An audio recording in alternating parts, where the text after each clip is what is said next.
सौदाळा गावाने जातीमुक्त गावाची घोषणा केली आहे। महाराष्ट्रातील अहिल्यानगर जिल्ह्याच्या सौदाळा गावाने एक सामाजिक दृष्ट्या आणि ऐतिहासिक निर्णय घेतलाय।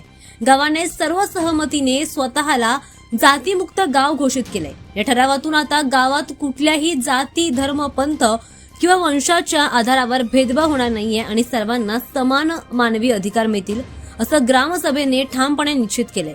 ग्रामपंचायत आणि ग्रामसभेच्या बैठकीमध्ये सर्व ग्रामस्थांनी माझी जात मानव ही भावना स्वीकारली आहे आणि गावातील प्रत्येक नागरिकाला समान अधिकार, सुव्यवस्था आणि सामाजिक समतेचा आधार देण्याचा निर्णय घेतलाय।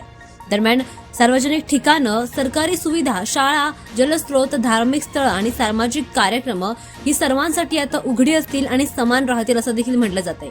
जातीय भेदभाव, अस्पृश्यता आणि सामाजिक अन्याय यांच्याबद्दल कोणत्याही प्रकारचे पुनरुत्पादन सहन केलं जाणार नाही असं देखील म्हटलं जातंय।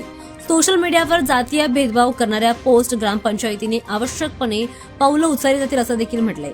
सौदाळा गावाने आपली ही घोषणा भारतीय संविधानातील समता, बंधुत्व आणि सामाजिक न्याय या तत्वांवर आधारित असल्यामुळे त्यांनी हा पाऊल घेतलंय। दरम्यान हा निर्णय केवळ सौदाळा गावापुरता मर्यादित न राहता इतर ग्रामीण भागांसाठी प्रेरणादायी उदाहरण ठरण्याची शक्यता व्यक्त केली जाते।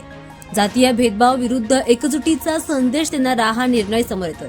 त्यामुळे माझी जात मानव या नावाची गावामध्ये घोषणा केली गेली।